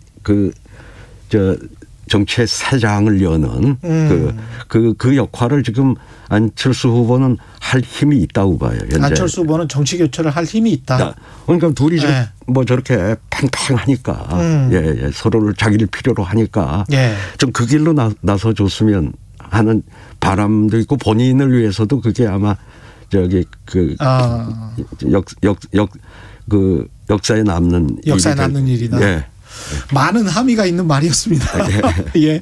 정치의 품격 유인태 전 국회 사무총장님이었습니다. 고맙습니다. 감사합니다. 오늘 하루 이슈의 중심. 당신의 아침을 책임지는 직격 인터뷰. 여러분은 지금 KBS 1라디오 최경영의 최강시사와 함께하고 계십니다. 예, 20대 대선 공식 선거운동이 오늘 시작됐죠. 오늘 자정부터 공식 선거운동 첫날 국민의힘 분위기 알아보겠습니다. 임승호 대변인 나와 있습니다. 안녕하세요. 네, 안녕하세요. 예, 대선이 이제 3주밖에 안 남았네요. 네. 예, 조금 긴장됩니까? 어떻습니까? 저희는 하던 대로 하면은 굉장히 좀 좋은 결과가 나올 수 있다는 믿음을 가지고 하던 대로 있습니다. 하면 이길 수 있다. 지금 이제 서울을 시작해서 부산으로 내려가는 하행선 코스, 그러면 이렇게 점을 찍으면서 내려가는 겁니까? 그 어떤 메시지가 있나요? 기본적으로 저희가 본격적인 선거운동을 시작하기 이전에는 저희의 취약지라고 할 수 있는 호남 지역에 이준석 대표, 윤석열 후보가 상당히 많은 메시지를 냈습니다. 그리고 이제 본격적으로 선거운동을 시작한 이후에는 저희에게 평소에 많은 지지를 보내주던 영남과 그리고 항상 스윙보터로 작용해오던 충청권을 공략하는 그런 전략으로 지금 가고 있습니다. 그렇군요. 여론조사 단일화 안철수 후보가 이게 제안을 했잖아요. 국민의힘 분위기는 이거는 말도 안 된다 이겁니까? 그러니까 기본적으로 단일화를 제안할 때부터 저희는 조금 물론 어떤 정권 교체의 대의를 설명한 것은 좋은 거였지만 좀 황당한 이야기들이 있을 수밖에 없었다. 예를 들면은 뭐 정권 교체를 나는 할 생각이 없었는데 주위에서 하도 꼬리표를 붙이니 선제적으로 제안해 본다 이런 식이거든요. 정권 교체가 아니고 단일화. 죄송합니다. 단일화를 선제적으로 제안해 보겠다 이런 식으로 얘기를 해요. 그렇다면은 그쪽에서 하도 이야기를 하니까 국민의힘이 이야기하니까 그런 기자회견이었죠. 그런 식의 단일화에 대해서 국민들이 어떻게 생각할 것이냐. 안 그래도 지금 후보 등록 이후에 급작스럽게 단일화를 하게 된다면 야합이라는 비판이 굉장히 세게 나올 텐데 그것을 이겨낼 수 있는 명분이 되어야 되는데 지금 보면은 뭐 그런 식으로 얘기를 하고 있고 뭐 안철수 후보의 뭐 최측근 아내관이라고 할 수 있겠죠. 권은희 의원 같은 경우에는 그런 말을 하시기 이전에 계속 무슨 자기 후보는 소맥을 안 먹고 우리 후보는 소맥을 먹는다 뭐 이런 식으로 얘기를 했어요. 그러니까 이런 식의 태도에 대해서 과연 국민들이 어떻게 생각할 것이냐. 그렇기 때문에 저희로서는 좀 굉장히 당황스러운 상황입니다.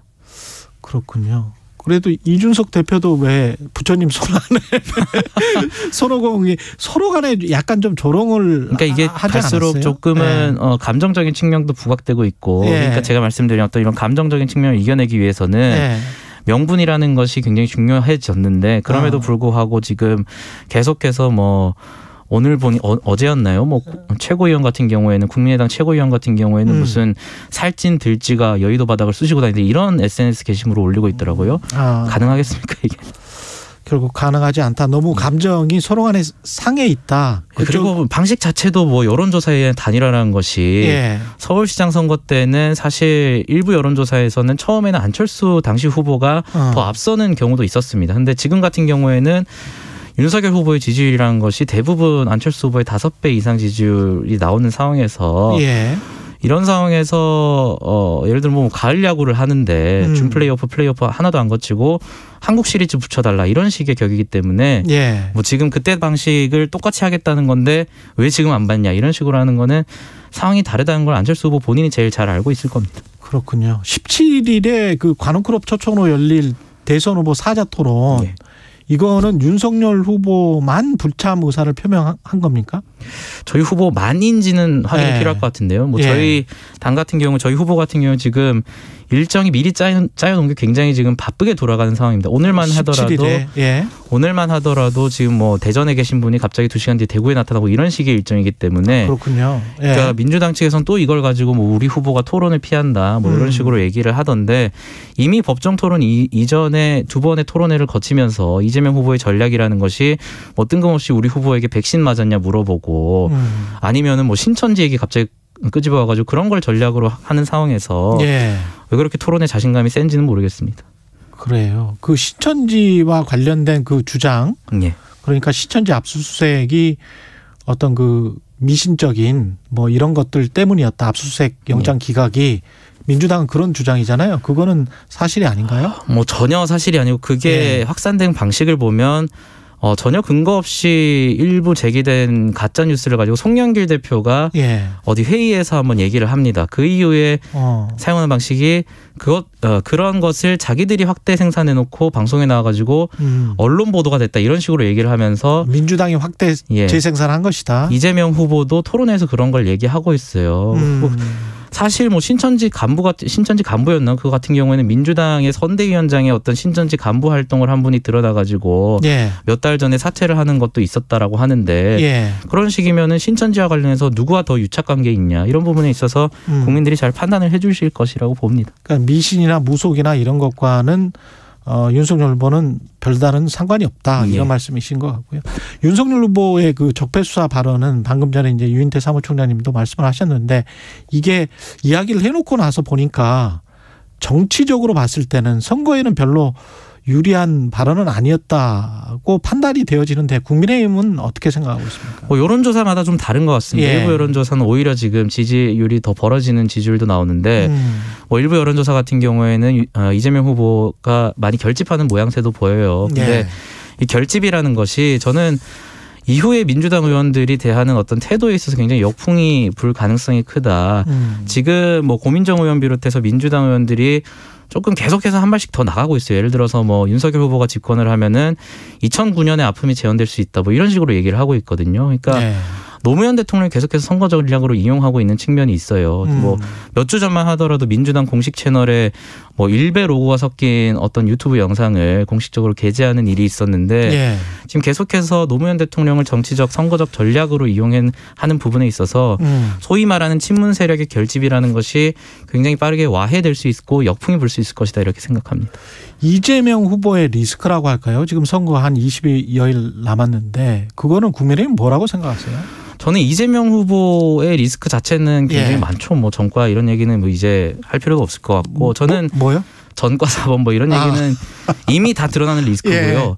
저는 개인적으로 최근에 든 리스크라고 하는 민주당 자체가 리스크인 것 같습니다. 지금 어제도 보면은 단독 보도 난 거 보면은 무슨 유세 기조 뭐 유세 연설 기조 같은 게 뭐 윤석열 후보가 폭탄주에 중독됐다 뭐 이런 식으로 유세를 할 것이라는 기조 그 유세 기조 파일이 유출돼 가지고 보도가 된 바가 있는데 민주당의 유세 기조 파일이 지금 유출된 보도. 그러니까 전혀 정부적 판단도 못 하는 거죠. 폭탄주를 마시든 뭐 소주를 마시든 맥주를 마시든 운전대를 안 잡는 게 중요한 건데 그런 얘기를 할수록 본인들 후보의 어떤 음주운전 경력 이런 게 부각될 수밖에 없거든요. 그러니까 정무적 판단에 있어서 굉장히 좀 민주당 선대위가 제대로 돌아가고 있나라는 생각은 좀 듭니다. 충분히 반사 이렇게 이야기할 수 있는 어떤 반사 수준이 아니라 무지개 반사죠. 뭐. 무지개 반사 이렇게 이야기할 수 있는 캠페인을 하고 있기 때문에 민주당 자체가 리스크다 이런 말씀을 하시는 거군요.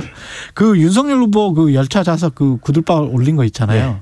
그거는 이제 윤석열 후보는 이게 국민들이 별로 좋아하지 않은 것 같으면 하지 않겠다 이런 말씀을 하신 것 같고 송일정 의원은 단순 해프닝이라고 이야기를 했고 민주당 쪽에서는 이거는 공공성, 공중도덕, 퍼블릭 마인드가 결여된 국제 망신이다. 뭐 이렇게 이야기를 하고 있고요.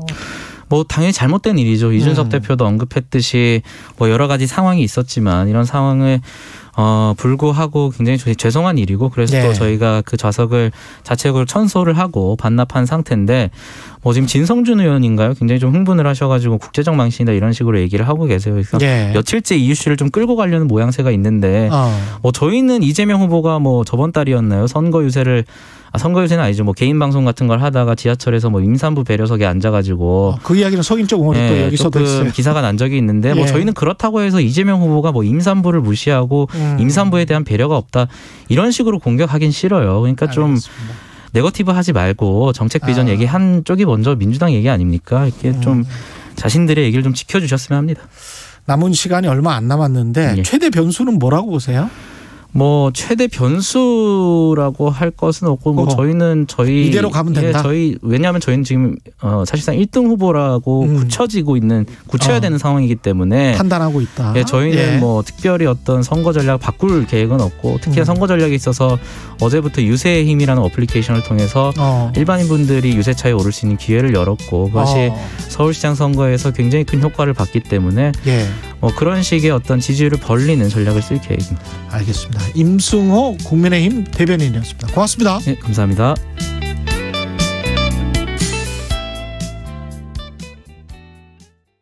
잠시 후 8시 반부터 일부 지역국에서는 해당 지역 방송을 보내드립니다. 인생에서 가장 중요한 건 역시 사랑이죠. 그 사랑을 위해 경제 공부도 꼭 해야 합니다. 여러분이 사랑하는 사람을 행복하게 해줄 알짜 정보만 쏙쏙 전해드리는 홍사원의 경제쇼. 오후 4시 5분 불타오르는 열정으로 준비하겠습니다.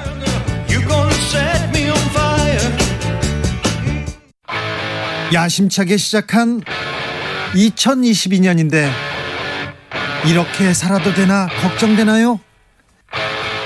괜찮아요. 잘하고 있어요. 진짜 시작은 지금 이 순간부터. 매일 오후 5시 5분 매일 함께 주진우 라이브. 지금 시각은 8시 30분입니다. KBS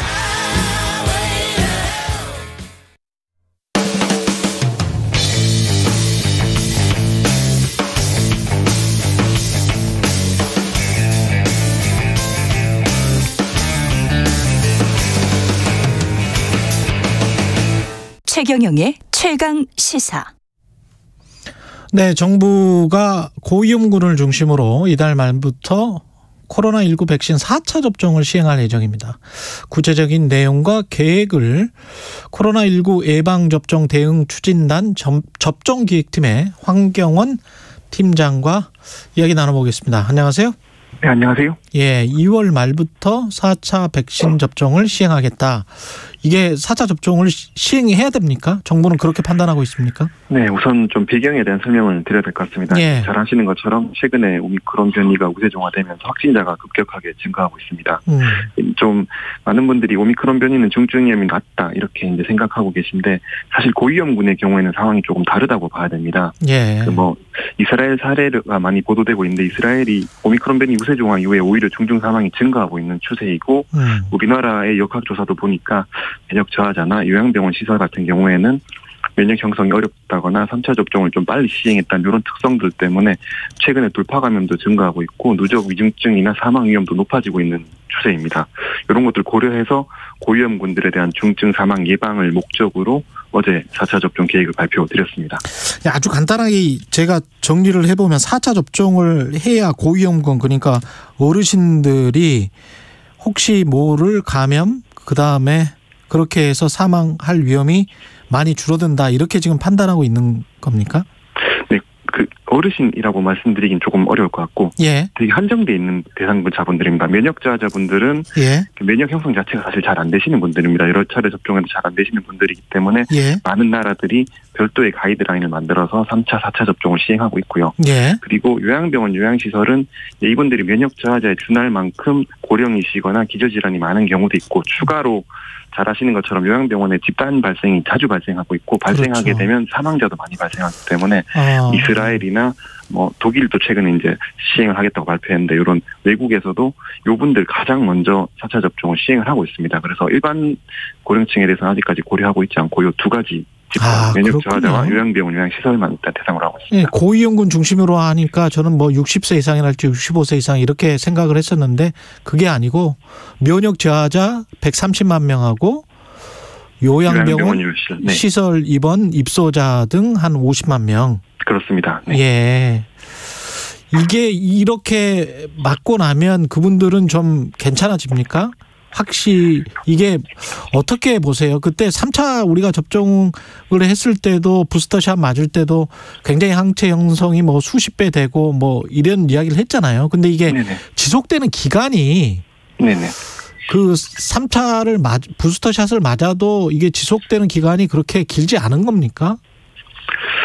그 지속 기간이 이제 저희가 예상했던 것보다는 어느 정도 짧다는 부분은 있습니다만 이거는 그 백신 자체에 효과가 없었다기보다는 그 오미크론 변이라는 이제 새로운 변이가 등장한 부분들도 있는 상황이고 그리고 이제 백신의 효과라는 게 감염 예방만 있는 게 아니라 중증 사망 예방이 같이 이제 봐야 되는 부분인데 잘 아시는 것처럼 최근에 확진자가 급증하는 상황에서도 위중증 사망률이 아직까지 높아지지 않는 건 사실 3차 접종의 효과가 분명히 있었다라고 판단할 수 있는 부분들입니다. 그래서 효과가 없었다고 보기 힘들고 3차 접종 효과는 분명히 있었음에도 불구하고 앞서 말씀드린 그런 고위험 분들을 지키기 위해서 4차 접종을 준비하게 됐다고 말씀드리겠습니다. 그렇군요. 그러면 이 4차 접종 같은 경우는 아까 말한 그런 분들 좀 어떻게 보면 약간 특수한 환경에 놓여 있는 분들이네요. 면역 저하자와 요양병원 시설 입원 입소자인데 그리고 종사자. 그러면 나머지 그냥 그 외의 사람들은 4차 접종까지 굳이 할 필요는 없는 건가요? 나중에 판단을 또 해봐야 되나요? 어떻습니까? 현재로서는 앞서 말씀드렸다시피 가장 취약한 두 계층에 대해서만 4차 접종, 추가 접종을 이제 준비를 한 상태이고 현재 시점에서는 이외 대상자에 대한 추가 접종 검토하고 있지 않은 상황입니다. 다만 한 가지 이제 말씀드릴 거는 최근에 방역 상황이라든지 이제 오미크론 대응 백신이 개발되고 있는 상황들 그리고 또 이제 오미크론 이후에 다른 변이가 나타날 수도 있고 또 면역 원성에 대한 효과 같은 것들 연구가 계속 지속되고 있기 때문에 이런 상황 변화들은 저희가 예의주시하고 있습니다만 현재 시점에서는 다른 집단에 대한 추가 접종은 검토하고 있지 않은 상황입니다. 일반적으로 다른 집단에 대해서는 추가 접종 권하지 않는다. 검토하고 있지 않다. 근데 파우치 소장이 미국 앤서니 파우치 소장이 그런 이야기를 최근에 했단 말이죠. 3, 4년에 한 번씩만 이제 맞아도 되는 그런 날이 올 수도 있을 것 같다. 뭐 이런 이야기를 했는데 이게 어떤 맥락에서 나온 걸까요? 네, 뭐 파우치 소장님께서 어떤 맥락에서 말씀하셨는지 정확하게 저는 잘 모르겠습니다만 아무래도 그 현재 상황 자체가 뭐 또 좋게 보시는 분들은 좋게 보시는 분들도 있는 상황이라서 이제 그 저희가 인플루엔자 접종을 처음에 시작했을 때 신종 인플루엔자 나왔을 때는 되게 급하게 진행이 됐지만 지금 이제 매년 한 번씩 맞고 있지 않습니까? 그렇죠. 이런 식으로 장기적인 전략이 필요하다라는 이제 입장에서 말씀을 하신 것으로 보이고 저희도 그런 부분들에 대해서 같이 고민하고 있는 상황입니다. 이게 결국은 미국처럼 뭐 1억 명 정도가 확진자로 판명이 되고 뭐 이런 상황이면 집단 면역 이야기를 안 할 수가 없는 거 아닙니까? 그리고 한 2년 지났으니까 우리 정부는 어떻게 판단하고 있을까요? 이제 뭐 집단 면역 얘기가 많이 나왔습니다만 사실은 지금 변이들이 계속 유행을 하고 있고 저희가 항체가 분석을 해보면 어떤 분들은 델타 변이에 대한 항체는 있는데 오미크론 변이에 대한 항체는 없고 이래서 이제 돌파 감염이 생기고 이런 분들이 있습니다. 그래서 그렇군요. 아직까지 변이가 되게 다양하게 있는 상황이고 여전히 같이 유행하고 있는 상황이기 때문에 집단 면역이 충분히 형성됐다 이렇게 판단하기는 아직까지는 어려운 것 같고 외국에도 사실은 비슷한 상황으로 보입니다. 그렇군요. 지금 이 백신 물량은 충분히 확보가 돼 있는 거죠. 만약에 맞겠다고 하는 분들. 네, 백신 물량은 2022년 예방접종에 필요한 물량 충분히 확보돼 있고 다만 이제 시간에 맞춰서 차질 없이 공급될 수 있도록 계속 제약사와 긴밀하게 협의해 나가는 중입니다. 그 부작용 이야기하시는 분들도 많고 언론도 그런 보도를 많이 하고 있는데요. 이 4차 접종의 안전성 여부는 어떻게 보십니까? 네, 특히나 그 EMA 이제 그 유럽의 의약품 기관에서 이제 말씀하신 부분 때문에 많은 분들이 걱정하셨던 걸로 보이는데, 뭐 특히나 이제 항체 의존 면역 증강 ADE라는 거에 대해서 우려를 많이 제기하셨는데, 이 부분을 이제 말씀하실 때 일반 인구에 대해서 이제 좀 걱정을 하셨던 부분이고, 일단 면역 저하자는 여러 차례 접종이 필요하다는 부분에 대해서는 이분도 인정을 하셨던 부분이고요. 그리고 방금 말씀드린 이 병과 관련돼서 화이자나 모더나사의 동물 실험이라든지 시험 결과에서는 특별히 유발되는 증거는 없었습니다. 그리고 추가로 4차 접종을 하고 있는 나라가 사실 없다고 하지만 이스라엘이라든지 칠레라든지 일부 국가들이 있습니다. 그 국가들의 이상 반응 신고 사례들을 살펴보면 아직까지 뭐 3차 접종 이전까지와 다르게 특별하게 발생한 이상 반응은 현재까지는 없는 상황이고 저희도 이 부분에 대해서는 예의주시하고 혹시나 발생할 수 있는 문제들에 대해서는 빨리 대응할 수 있도록 준비하도록 하겠습니다. 이게 용어가 어려워서 잘 이해를 못하실 것 같아요. 항체 의존 면역 증강에 대한 우려가 제기됐다는 게 이제 너무 백신을 자주 맞다 보면 거기에 의존하게 된다. 그래서 몸이 약간 이상하게 된다. 그런 말인가요? 일종의 이제 항상성이 무너진다 이렇게 좀 생각을 항상성이 무너진다. 네. 그러니까 계속 항체에서는 도와주다 보니까 접종을 통해서 이제 실제로 몸 자체가 버틸 수 있는 능력이 떨어진다 이렇게 해석할 수 있을 것 같은데 아직까지 요거에 대해서 유발된다는 증거는 없는 것으로 나타나고 있습니다. 네. 그래서 면역 저하자만 맞게 하는 것이다 그런 말씀이시네요. 예. 네. 요양병원 시설의 종사자들도 그런데 이게 접종을 추진한다고 하면 네네. 이분들은 면역 저하자나 이런 분들은 아니잖아요. 고위험군이 아니잖아요. 그렇습니다. 예. 그래서 저희도 이 부분 고민을 많이 했는데 예. 아무래도 앞서 말씀드렸다시피 요양병원 요양시설이라는 공간 자체가 사실 취약한 공간이고 거기 계신 분들을 지켜야 된다는 일단 그런 목적을 가지고 준비를 하게 됐고 다만 이제 저희가 예방접종 정책 지금까지 실시하면서 계속 같은 스탠스였던 게 저희가 접종은 본인 의사에 따라 시행하는 거고 접종 강요하고 있지는 않은 부분입니다. 종사자는 예. 네. 그래서 이제 가능하면 충분한 정보를 제공하고 편의를 제공해 드리면서 접종에 참여해 주실 수 있도록 이렇게 설득을 해 나가도록 하겠습니다. 그렇군요. 요양병원 시설의 종사자는 접종 대상자이긴 하지만 강요는 할 수는 없다. 그런 말씀을 하시는 거고요. 이 노바백스 백신 접종이 이제 시작이 됐는데요. 18세 이상 미접종자나 고위험군을 대상으로 노바백스 백신은 어떤 거죠?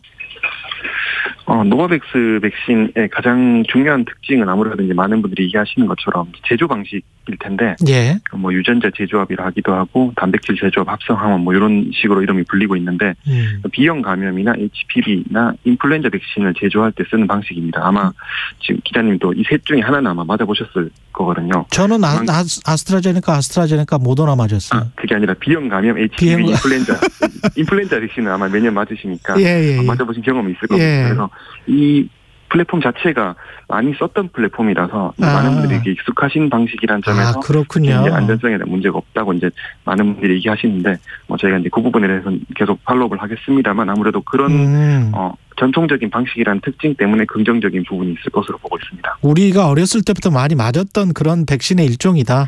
네, 그와 똑같은 방식으로 만들었다. 네. 그러면 중증이나 사망 예방 효과나 이런 거는 감염 예방 효과나 이런 거는 다른 백신과 비슷합니까? 화이자나 모더나나?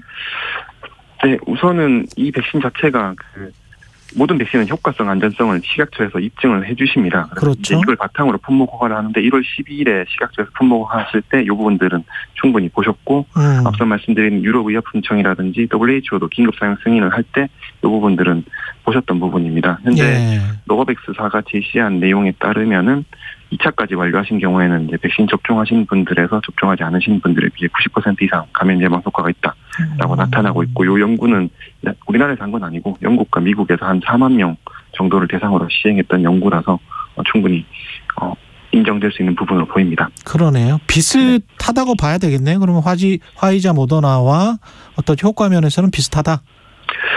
네, 그 부분은 이제 접종해 나가면서 조금 더 살펴봐야 되겠다. 네. 그 백신에 대해서 그 일부긴 하지만 그 불신을 가지고 있는 분들이 분명히 있잖아요. 네, 그렇습니다. 네. 이게 어떻게 그 설득해야 될까요?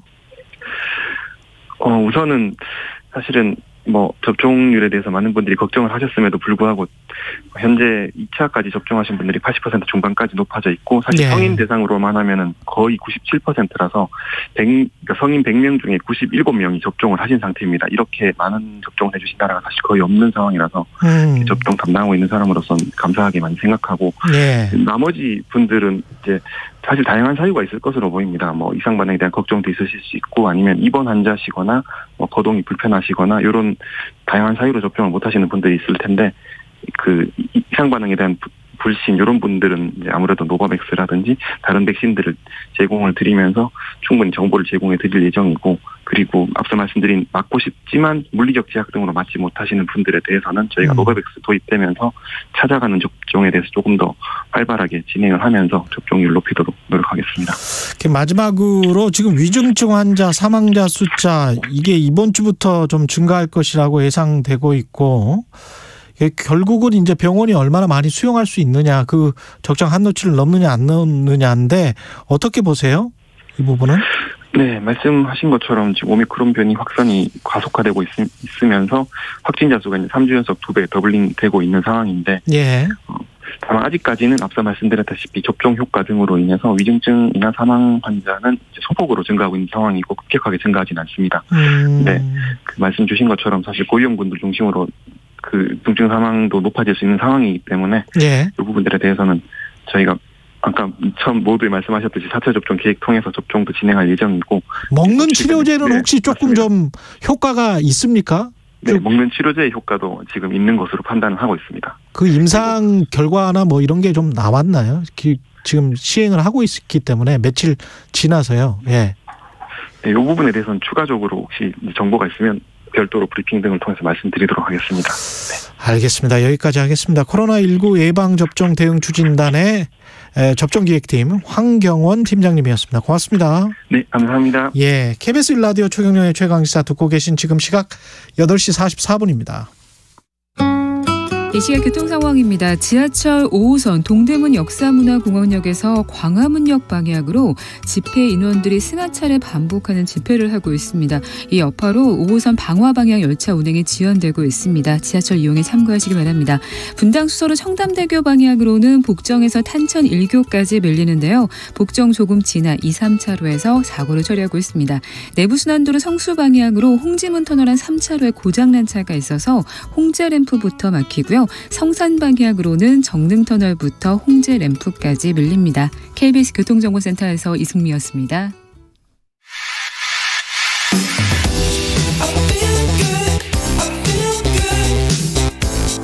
세상에 이익이 되는 방송 최경영의 최강시사. 네, 중대재해처벌법이 시행된 지 한 달 좀 안 됐습니다. 예. 산업 현장에서 인명피해는 연이어 발생하고 있고요. 여전히 바뀐 것이 없는 일터가 아니냐, 뭐 이런 지적이 나오고 있는데요. 중대재해처벌법 전문가인 최정학 방송통신대학교 법학과 교수님 연결돼 있습니다. 안녕하세요. 네, 안녕하세요. 예, 중대재해처벌법 시행 전후로 해서 공교롭게도 굉장히 많은 대형 인명사고가 발생을 했습니다. 채석장 붕괴 사고, 판교 테크노밸리 건설 현장 추락 사고, 여수산담 폭발 사고, 그다음에 시행 전이긴 한데 광주 화정동의 아이파크 붕괴 사고, 이렇게 많네요. 네네. 예, 어쩔 수 없는 건가요? 어떻게 보세요?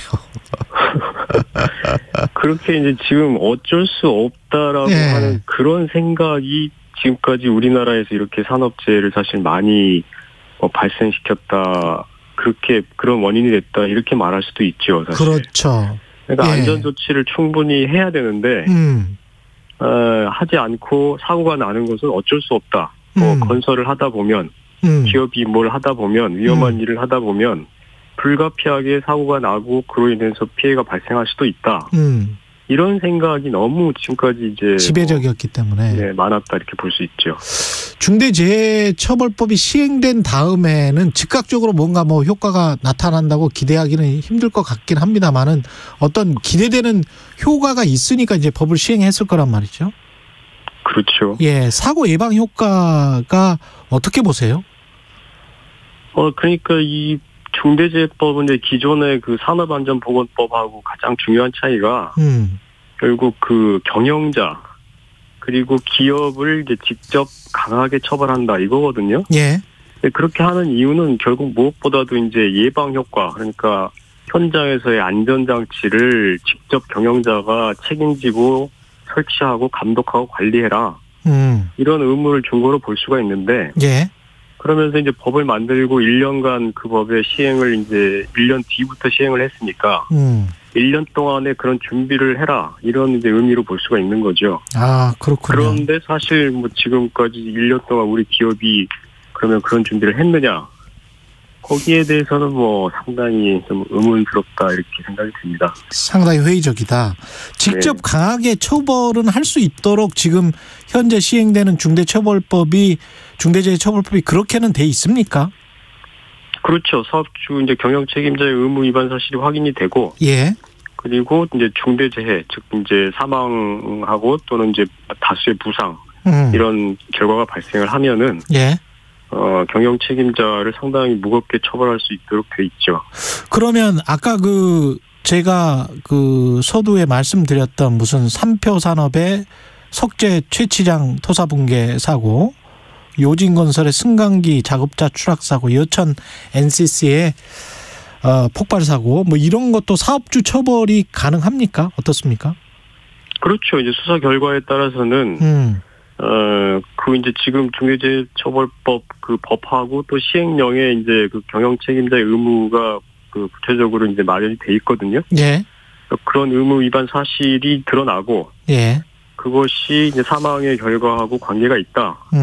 이렇게 판단이 되면은 처벌 가능한 것이죠. 근데 법정에 가면은 분명히 이제 공방이 치열하고 또 빠져나올 가능성도 있다. 이렇게 지적하는 언론도 많더라고요. 그렇죠. 예. 그러니까 기존의 이제 형법의 범죄 이론이라고 하는 것이 결국 이제 아시다시피 말하자면 억울하게 처벌받는 사람이 없도록 하기 위해서 예. 여러 가지 까다로운 요건들을 마련을 해놨죠. 그랬죠. 예를 들면 고의라든지 인과관계라든지 과실 같으면 이제 예견 가능성이라든지 이런 것들이 다 있어야 되는데. 예. 이 중대재해처벌법도 말하자면 일종의 형법 처벌하는 형법이기 때문에 그런 요건들이 지금 특별히 예외가 아니고 다 갖춰져야 된다는 거죠. 그렇죠. 그러면 이제 법률가들의 특성이 그런 거 아니겠습니까? 예. 아주 세밀하고 이제 세부적인 어떤 사실을 이유로 해서 이런 요건이 갖춰지지 않았다. 이런 것이 빠져 있다. 이렇게 주장을 해가지고 이제 무죄 주장을 하거나 감경 주장을 하거나 그럴 가능성이 있고, 이제 법정에서 공방이 되겠습니다만은 검찰 측이 얼마나 그걸 잘 입증하느냐, 그리고 반대 측에서는 이제 얼마나 그런 것이 이제 없다고 설득하느냐, 이런 데 달려 있는 거죠. 사업자가 의무를 위반했다라는 것을 입증하는 거는 검찰 쪽이겠네요. 그렇죠. 네. 예. 그러면 그나마 수사를 하고 증거를 수집할 수 있는 기관이니까 열심히 하면은 입증은 할 수도 있겠습니다. 그럼요. 예. 그럴 수 있으니까 이 법을 만든 것이고. 예. 그리고 이제 지금 이 산업재해에 대해서는 일단은 1차 수사를 이제 고용부가 하게 돼 있거든요. 예. 고용부 근로감독관들이 하게 돼 있는데. 예. 고용부도 이제 중대재해법에 대비를 해가지고 사실 여러 가지 조직도 개편을 하고, 예. 근로감독관 수도 늘리고, 등등의 준비를 이제 조금은 했어요. 예. 그래서 요번에 이제 처음 수사가 이루어지는 것인데, 예. 하여튼 좀 기대를 한다고 할까 좀 잘 하기를 바라고 있습니다. 근데 과거에 제가 취재를 해보면 과거인지 모르겠습니다만은 근로감독관이 현장에 사업주와 결탁하는 경우도 좀 있었던 것 같고요. 네. 지금은 어떻습니까? 그런 거를 미연에 막을 수 있나요? 어떻게 보십니까? 글쎄, 사실 그런 이제 여러 가지 관행이라든가 또 예. 근로감독관이 이제 전문성이 부족하다든가. 예. 이런 등등의 문제가 단시간 내에 해결되기가 어렵죠. 예. 예. 그래서 이제 고용부도 그런 거를 잘 알고 있기 때문에. 예. 조직 개편을 대대적으로 하고 이제 지금 제가 정확하게 이름이 생각이 안 납니다만 산업안전보건청인가 이렇게 독립된 기관으로. 예. 이 안전보건 문제를 담당하는 조직을 새로 만들고. 이제 거기에 근로감독관을 그전에 있던 근로감독관 포함해서 이제 더 숫자도 늘리고 이런 식의 계획을 좀 가지고 있는데 예. 글쎄 이게 단기간에 완전히 극복되기는 쉽지 않을 것이고 예. 여하튼 이 중대재해법 시행을 계기로 해서 고용부의 어떤 그런 조사권이라든지 예. 조사의 이제 관행이라든지 이런 것들이 상당 부분 개선이 돼야 될 거라고 생각합니다. 예, 지금 말씀하신 게 산업안전보건청. 예, 네. 예. 네. 기업들은 중대재해처벌법 처음부터 반대를 했었고 지금도 시행이 되고 나서 이제 처벌 피하기 위해서 법률가들, 변호사들에게 대형 로펌들에게 많이 의존하고 법률 시장만 커지고 있다. 우리 돈만 들어간다. 그리고 뭐 사고는 별로 줄어들지 않고 있지 않느냐 뭐 이런 식의 이제 논리란 말이죠. 네. 예, 이거는 어떻게 보세요? 이런 논리들은? 바로 그런 게 사실 큰 문제죠. 예. 지금 아까 말씀드린 대로 법 공포하고 1년 동안에 이제 그 시행 준비 기간을 줬는데, 예. 그때 기업들이 안전 조치에 비용을 들여야 되는 것인데, 그게 아니라 지금 말씀하신 것처럼 사실 그 법률 시장에 보면 대형 로펌들이 중대재해법에 관해서 지난 1년 동안에 뭐 대대적으로 광고를 하고, 그렇죠. 또 심지어는 그 전직 노동부 관료들을 영입을 하고, 노동부 관료들을 그렇죠. 이제 퇴직한 노동부 관료들을 로펌에서 영입하고, 그래서 중대재해법에 관해서 앞으로 기업들이 이 여러 가지 리스크가 있으니까 이것들을 자기들이 잘 이제 담당해주겠다. 예. 이런 식으로 했단 말이에요. 예.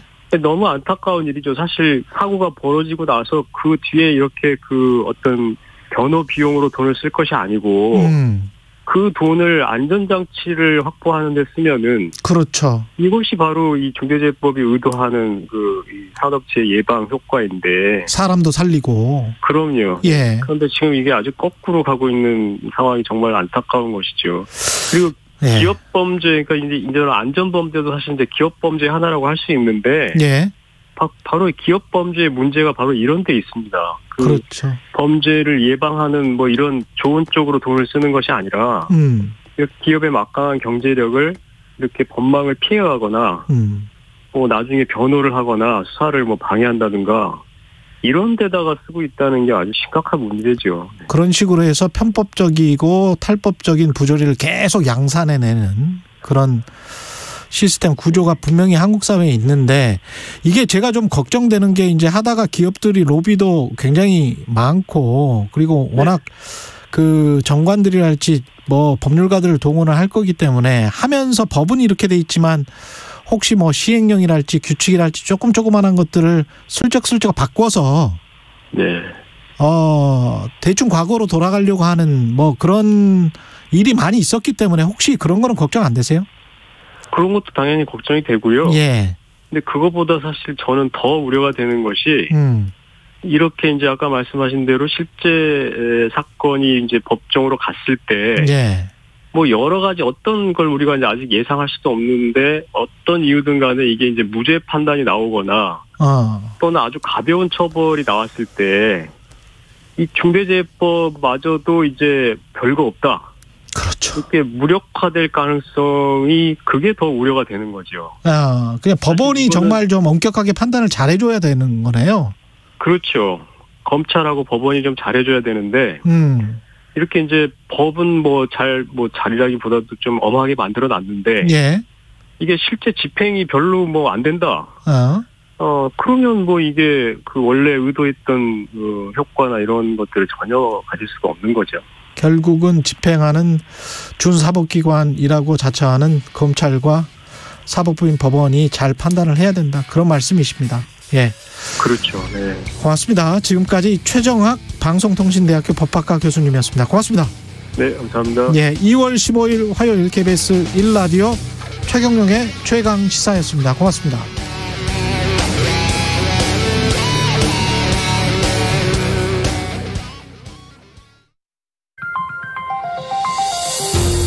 코로나19 백신 3차 접종이